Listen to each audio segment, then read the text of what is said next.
வணக்கம், இது crime time. நான் பாலவேல் சக்கரவர்த்தி.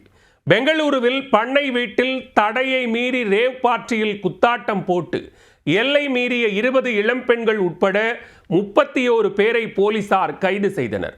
விடிய விடிய பண்ணை வீட்டில் நடந்தது என்ன?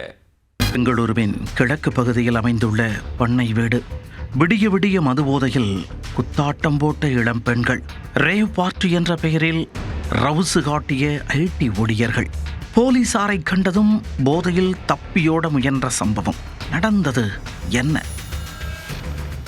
பெங்களூரு ரூரல் மாவட்டம் தேவனஹள்ளி தாலுகாவின் கண்ணமங்களா கிராமத்தில் உள்ள பண்ணை வீட்டில் ரேவ் பார்ட்டி நடத்தி குடைச்சல் கொடுப்பதாக அப்பகுதி மக்கள் போலீசாருக்கு போன் செய்துள்ளனர். அனுமதிக்கப்பட்ட நேரத்தை தாண்டி சட்டவிரோதமாக காதை ஜிவ்வென கிழிக்கும் சத்தத்துடன் டிஜே மியூசிக் போட்டு உறக்கத்தை கெடுப்பதாக மக்கள் வேதனை தெரிவித்தனர். அது தொடர்பாக பார்ட்டி மேலாளரை பலமுறை கண்டித்தும் அதனை கண்டுகொள்ளாமல் இளம் வயதினரை போதை வலையில் வீழ்த்தி கல்லா கட்டுவதாக குற்றம் சாட்டியிருந்தனர். மேலும் பார்ட்டியில் பங்கேற்கும் ஐடி ஊழியர்களுக்கு தடை செய்யப்பட்ட போதைப் பொருட்களை சப்ளை செய்து சுய நினைவை இழக்க வைத்து பார்ட்டி என்னும் பெயரில் வரம்பு மீறுவதாகவும் புகார் அளித்துள்ளனர். உடனே அது தொடர்பாக விசாரணையை தொடங்கிய போலீசார் பண்ணை வீட்டை சுற்றி வளைக்க ஆரம்பித்தனர். குத்துப்பாட்டிற்கு டான்ஸ் ஆடி எல்லை மீறலில் ஈடுபட்ட இளம் பெண்கள் மற்றும் ஆண்களை சுற்றி வளைத்து அதிரடி காட்டினர். போலீசாரை கண்டதும் அதில் பலர் தப்பியோட முயன்றனர். ஆனால் பண்ணை வீட்டை 4 புறமும் சுற்றி வளைத்திருந்ததால் அவர்களால் தப்பிக்க முடியாமல் போனது.